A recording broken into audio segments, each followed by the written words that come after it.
أعوذ بالله من الشيطان الرجيم. بسم الله الرحمن الرحيم.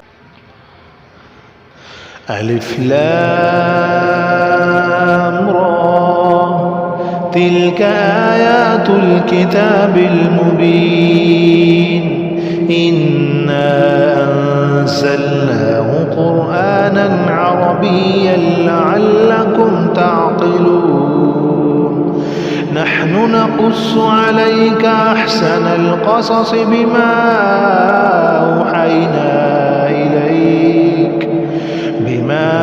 أوحينا إليك هذا القرآن، وإن كنت من قبله لمن الغافلين.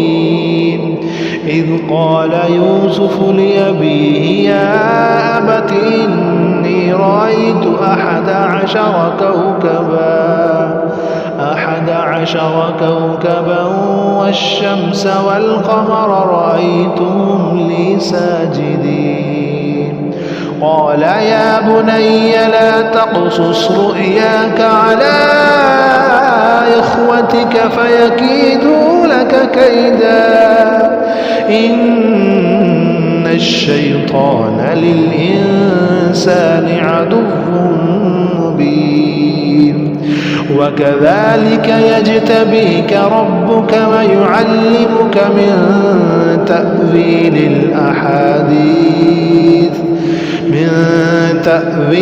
الأحاديث ويتم نعمته عليك وعلى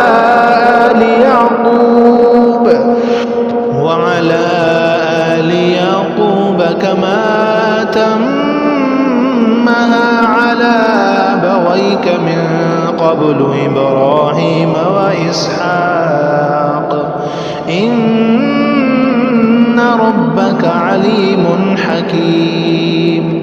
لقد كان في يوسف وإخوته آيات للسائلين، إذ قالوا ليوسف وأخوه أحب إلى أبينا منا ونحن عصبة إن أبانا لفي ضلال مبين. اقتلوا يوسف أو اطرحوه أرضا يخل لكم وجه أبيكم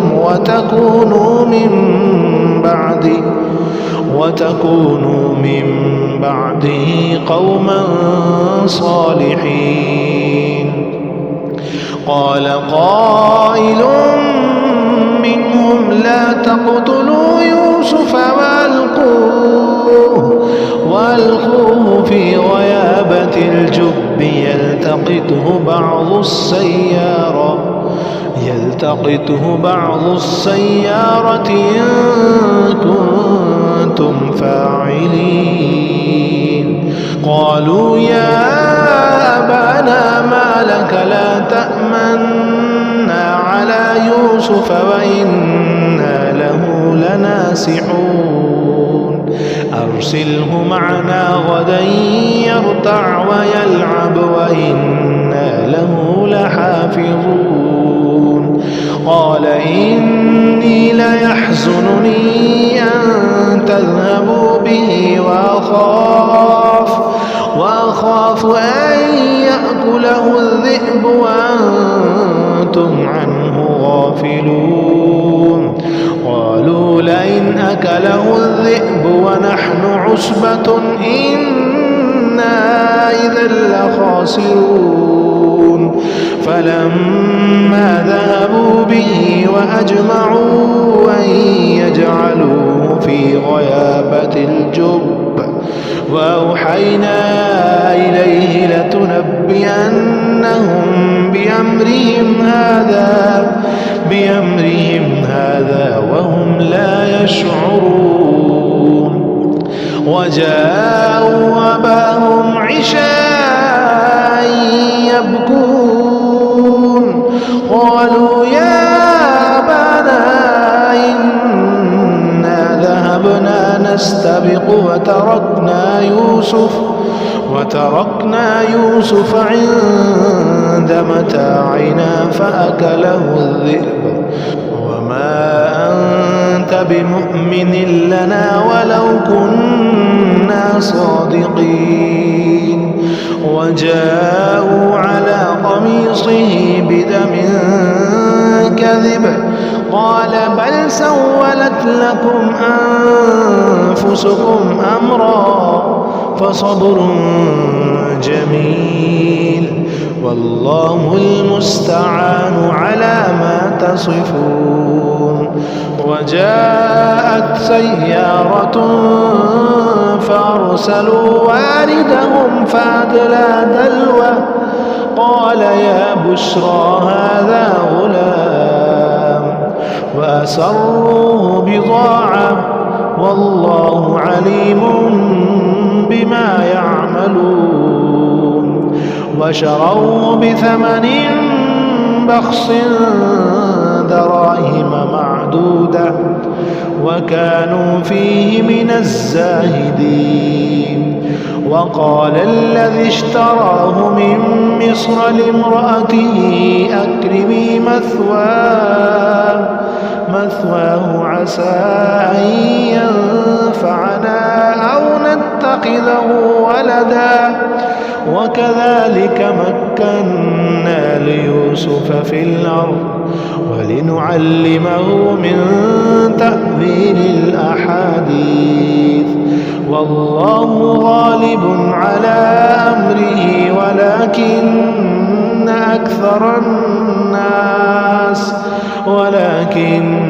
أكثر الناس لا يعلمون.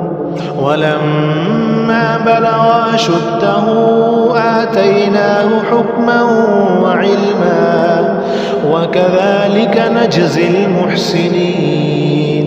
وراودته التي هو في بيتها عن نفسه وغلقت الأبواب وقالت هيت لك قال معاذ الله إنه ربي أحسن مثواي إنه لا يفلح الظالمون. ولقد همت به وهم بها لولا أن رأى برهان ربه كذلك لنصرف عنه السوء والفحشاء إنه من عبادنا المخلصين. واستبق الباب وقدت قميصه من دبر وألفيا سيدها لدى الباب قالت ما جزاء من أراد بأهلك سوءا إلا أن يسجن أو عذاب أليم. قال هي راودتني عن نفسي وشهد شاهد من أهلها إن كان قميصه قد من قبل فصدقت وهو من الكاذبين وإن كان قميصه قد من دبر فكذبت وهو من الصادقين. فلما رأى قميصه قد من دبر قال إنه من كيدكن إن كيدكن عظيم. يوسف أعرض عن هذا واستغفري لذنبك إنك كنت من الخاطئين. وقال نسوة في المدينة امرأة العزيز تراود فتاها عن نفسه قد شغفها حبا إنا لنراها في ضلال مبين. فلما سمعت بمكرهن أرسلت إليهن وأعتدت لهن متكأ وآتت كل واحدة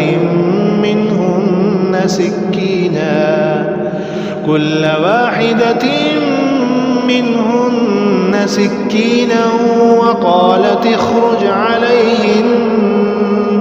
فلما رأينه أكبرنه وقطعن أيديهن وقلن حاش لله ما هذا بشرا إن هذا إلا ملك كريم. قالت فذلكن الذي لمتنني فيه ولقد راودته عن نفسه فاستعصم ولئن لم يفعل ما آمره ليسجنن وليكونن من الصاغرين. قال رب السجن أحب إلي مما يدعونني إليه وإلا تصرف عني كيدهن أصب إليهن وأكن من الجاهلين. فاستجاب له ربه فصرف عنه كيدهن إنه هو السميع العليم. ثم بدا لهم من بعد ما رأوا الآيات ليسجننه حتى حين. ودخل معه السجن فتيان قال أحدهما إني أراني أعصر خمرا وقال الآخر إني أراني أحمل فوق رأسي خبزا تأكل الطير منه نبئنا بتأويله إنا نراك من المحسنين. قال لا يأتيكما طعام ترزقانه إلا نبأتكما بتأويله قبل أن يأتيكما ذلكما مما علمني ربي إني تركت ملة قوم لا يؤمنون بالله وهم بالآخرة هم كافرون. واتبعت ملة آبائي إبراهيم وإسحاق ويعقوب ما كان لنا أن نشرك بالله من شيء ذلك من فضل الله علينا وعلى الناس ولكن أكثر الناس لا يشكرون. يا صاحبي السجن أأرباب متفرقون خير أم الله الواحد القهار ما تعبدون من دونه إلا أسماء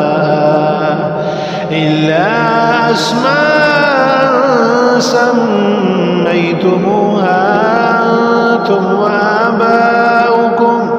وآباؤكم ما أنزل الله بها من سلطان إن الحكم إلا لله أمر ألا تعبدوا إلا إياه ذلك الدين القيم ولكن أكثر الناس لا يعلمون.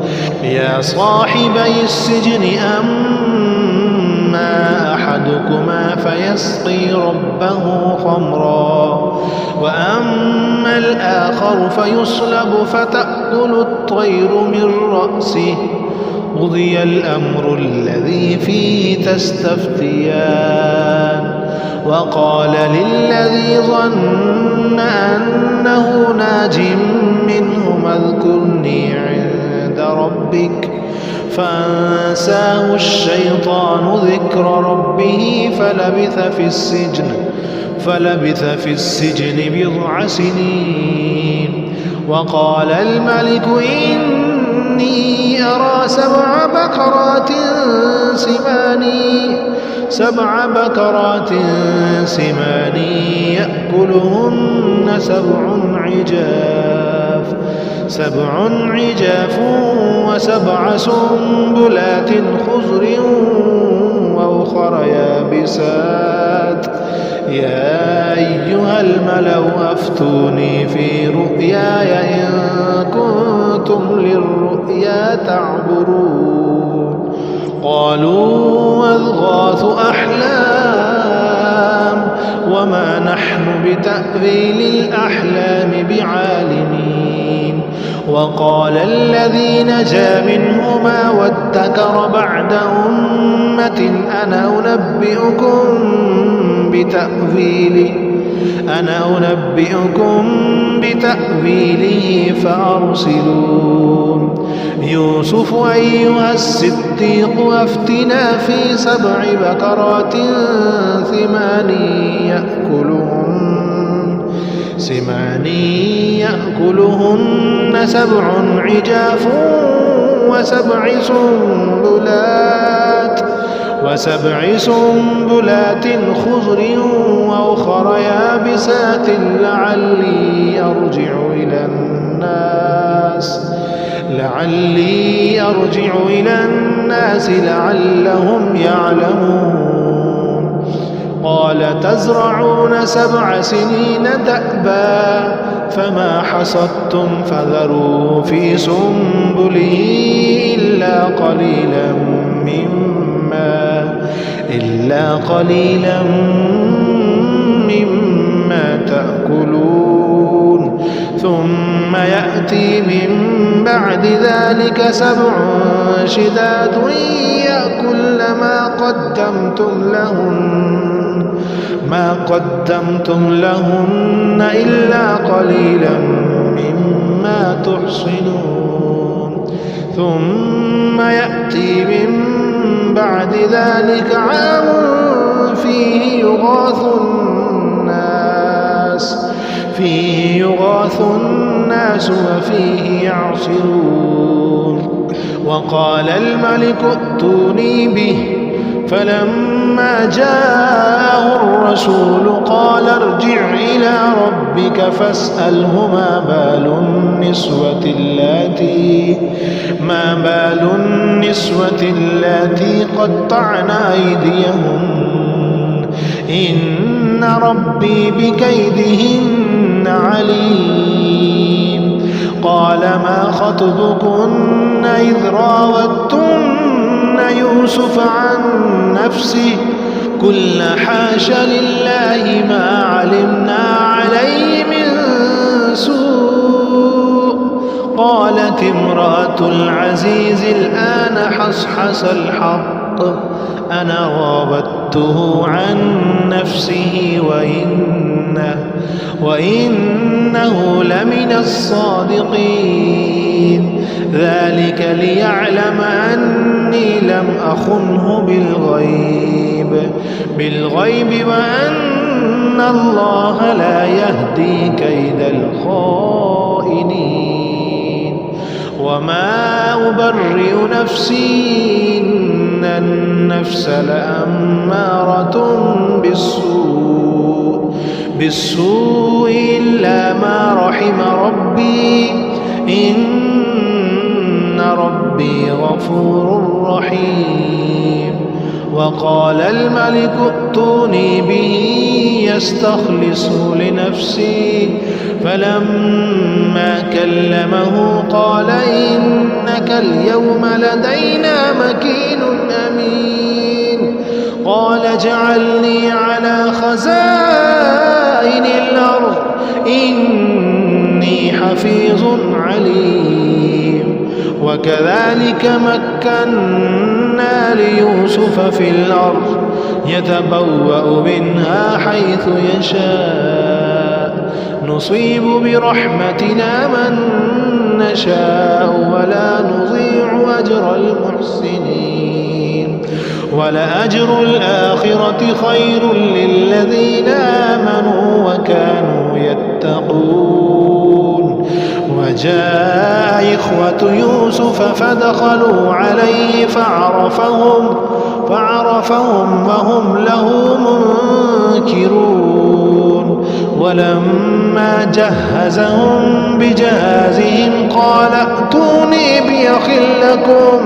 بأخ لكم من أبيكم ألا ترون أني أوفي الكيل وأنا خير المنزلين.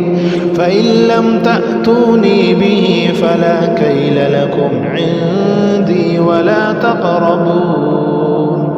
قالوا سنراود عنه أباه وإنا لفاعلون. وقال لفتيانه اجعلوا بضاعتهم في رحالهم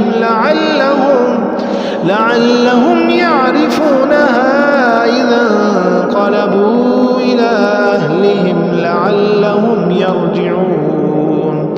فلما رجعوا إلى أبيهم قالوا يا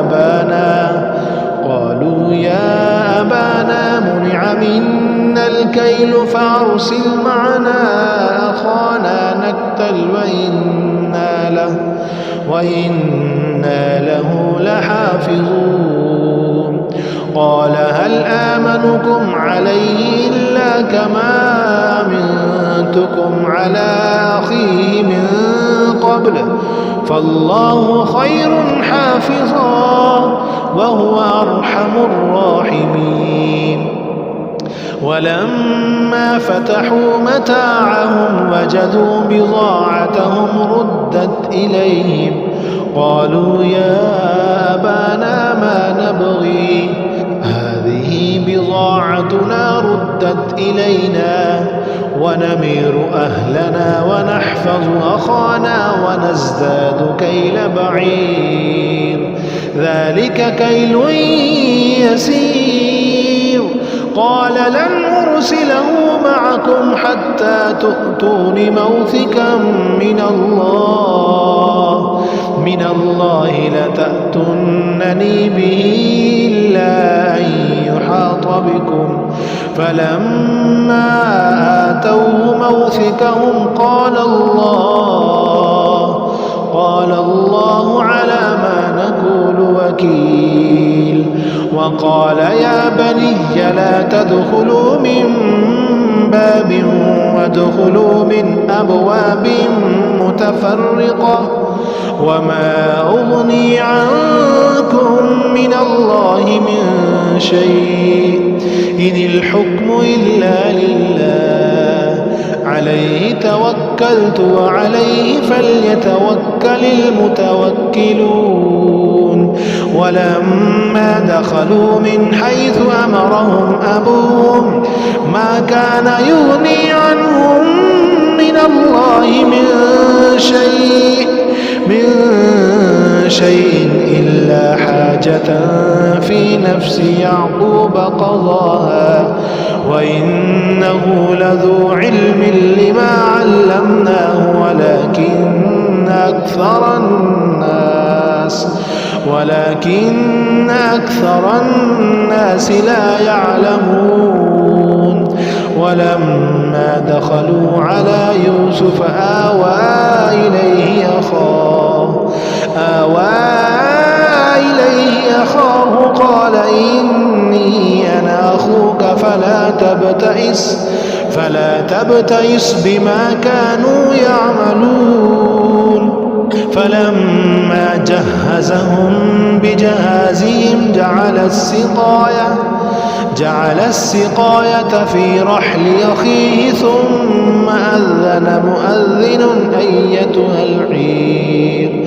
أيتها العير إنكم لسارقون. قالوا وأقبلوا عليهم ماذا تفقدون قالوا نفقد سواع الملك ولمن جاء به حمل بعير وأنا به زعيم قالوا تالله لقد علمتم ما جئنا لنفسد في الأرض وما كنا سارقين قالوا فما جزاؤه إن كنتم كاذبين قالوا جزاؤه من وجد في رحله فهو جزاؤه كذلك نجزي الظالمين فبدأ بأوعيتهم قبل وعاء أخيه ثم استخرجها من وعاء أخيه كذلك كدنا ليوسف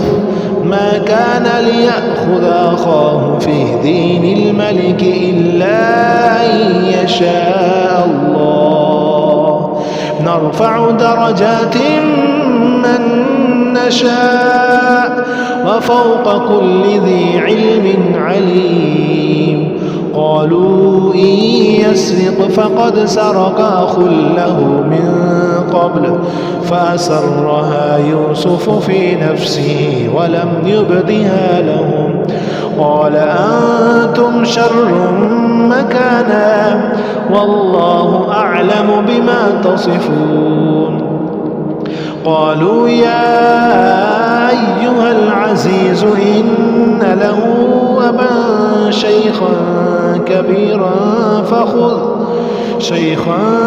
كبيرا فخذ أحدنا مكانه إنا نراك من المحسنين قال معاذ الله أن نأخذ إلا من وجدنا متاعنا عنده إنا إذا لظالمون فلما استيئسوا منه خلصوا نجيا قال كبيرهم ألم تعلموا أن أباكم قد أخذ عليكم موثقا من الله ومن قبل ما فرطتم في يوسف فلن أبرح الأرض حتى يأذن لي أبي أو يحكم الله لي وهو خير الحاكمين ارجعوا إلى أبيكم فقولوا يا أبانا إن ابنك سرق وما شهدنا إلا بما علمنا وما كنا للغيب حافظين واسأل القرية التي كنا فيها والعير التي أقبلنا فيها وإنا لصادقون قال بل سولت لكم أنفسكم أمرا فصبر جميل عسى الله أن يأتيني بهم جميعا إنه هو العليم الحكيم وتولى عنهم وقال يا أسفا على يوسف وابيضت عيناه من الحزن فهو قضيم قالوا تالله تفتأ تذكر يوسف حتى تكون حرضا أو تكون من الهالكين قال إنما أشكو بثي وحزني إلى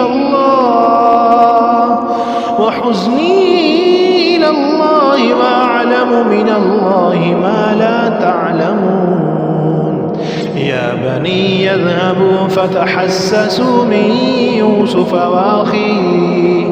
وأخيه ولا تيأسوا من روح الله إنه لا ييأس من روح الله إلا القوم الكافرون فلما دخلوا عليه قالوا يا أيها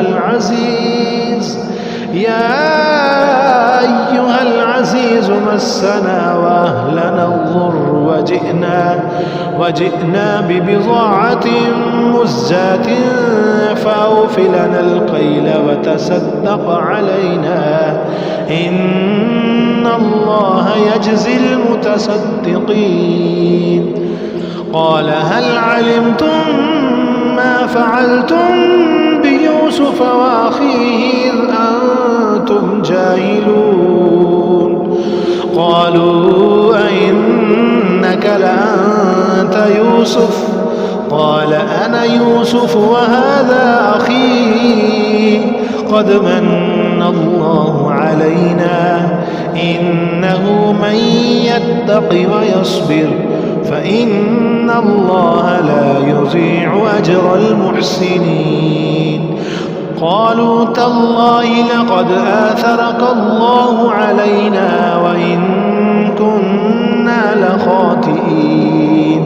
قال لا تثريب عليكم اليوم يغفر الله لكم وهو أرحم الراحمين. اذهبوا بقميصي هذا فألقوه على وجه أبي يأت بصيرا وأتوني بأهلكم أجمعين. ولما فصلت العير قال أبوهم إني لأجد ريح يوسف لولا أن تفندون. قالوا تالله إنك لفي ضلالك القديم. فلما جاء البشير ألقاه على وجهه فارتد بصيرا قال ألم أقل لكم إني أعلم من الله ما لا تعلمون؟ قالوا يا أبانا استغفر لنا ذنوبنا إنا كنا خاطئين. قال سوف أستغفر لكم ربي إنه هو الغفور الرحيم. فلما دخلوا على يوسف آوى إليه أبويه وقال ادخلوا مصر إن شاء الله آمنين. ورفع أبويه على العرش وخروا له سجدا وقال يا أبت هذا تأويل رؤياي من قبل قد جعلها ربي حقا وقد أحسن بي إذ أخرجني من السجن وجاء بكم من البدو من بعد أن نزغ الشيطان بيني وبين إخوتي إن ربي لطيف لما يشاء إنه هو العليم الحكيم. رب قد آتيتني من الملك وعلمتني من تأويل الأحاديث فاطر السماوات والأرض أنت وليي في الدنيا والآخرة توفني مسلما والحقني بالصالحين. ذلك من أنباء الغيب نوحيه إليك وما كنت لديهم إذ أجمعوا أمرهم وهم يمكرون. وما أكثر الناس ولو حرصت بمؤمنين وما تسألهم عليه من أجر إن هو إلا ذكر للعالمين. وكأي من آية في السماوات والأرض يمرون عليها وهم عنها معرضون. وما يؤمن أكثرهم بالله إلا وهم المشركون أفأمنوا أن تأتيهم غاشية من عذاب الله أو تأتيهم الساعة بغتة وهم لا يشعرون قل هذه سبيلي يدعو إلى الله على بصيرة أنا ومن اتبعني وسبحان الله وما أنا من المشركين وما أرسلنا من قبلك إلا رجالا نوحي إليهم من أهل القرى أفلم يسيروا في الأرض فينظروا كيف كان عاقبة الذين من قبلهم ولدار الآخرة خير للذين اتقوا أفلا تعقلون حتى إذا استيأس الرسل وظنوا أنهم قد كذبوا جاءهم نصرنا فنجي من نشاء ولا يرد بأسنا عن القوم المجرمين لقد كان في قصصهم عبرة لأولي الألباب ما كان حديثا يفترى ولكن تصديق الذي بين يديه